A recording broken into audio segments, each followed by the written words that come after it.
Hello, I'm Philip Rice from St Giles Church in Desborough. A couple of weeks ago I went up to Scarborough with the Torch Trust, a wonderful Christian organisation providing services for the blind and partially sighted. I went as a volunteer to help guide and generally assist the VIPs, visually impaired people, who obviously find it more difficult when they're away from their familiar surroundings. I'm always inspired by the joy these unfamiliar surroundings seem to generate in them. They loved the visit, for example, to some local gardens recently opened to the public, and also the excursion to Scarborough Fair, which is a museum of old fairground rides and vintage cars, plus there's a ballroom with its own Wurlitzer organ. On that particular excursion I was guiding a person born blind and trying to explain what was around them, which is very difficult when the person has no concept of sight, making it nigh on impossible to describe what I'm seeing, what something looks like. There were many signs around the building telling people not to touch the exhibits, but fortunately the blind people couldn't see these. Anyway, all this reminded me of the story in John chapter 9 about a man born blind who was healed by Jesus.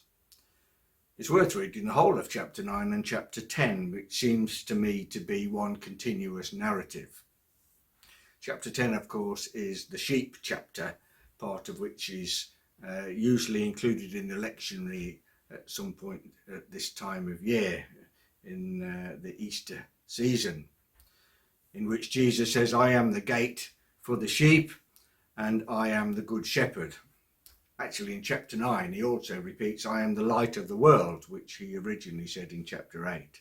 So if you read both chapters you'll get 3 of the 7 I am sayings.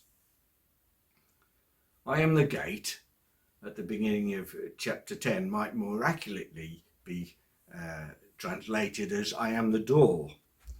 But in the context of the pastoral scene that Jesus is describing, we tend to translate it as gate. As people rather than sheep, Jesus is our door to life. Life in all its fullness, it says in verse 10 of chapter 10. But let's go back to chapter 9 and this man born blind. I've often thought that healing a man born blind would have an almost devastating effect on them.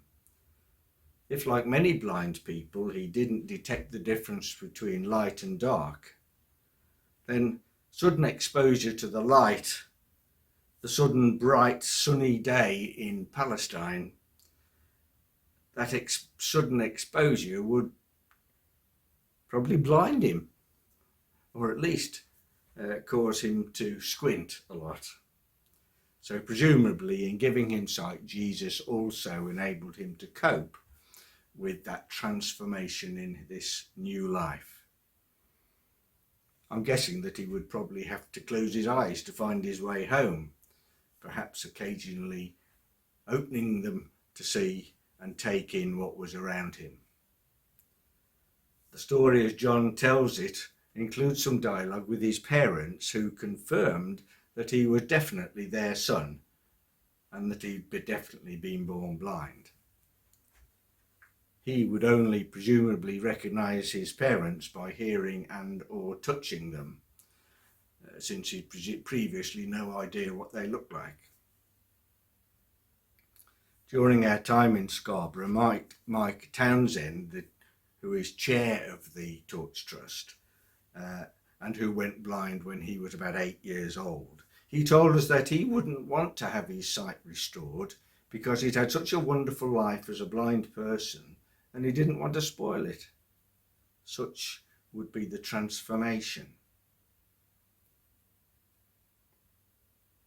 What I'm trying to say is that being born blind and then being given sight would mean an amazing transformation in every aspect of that person's life.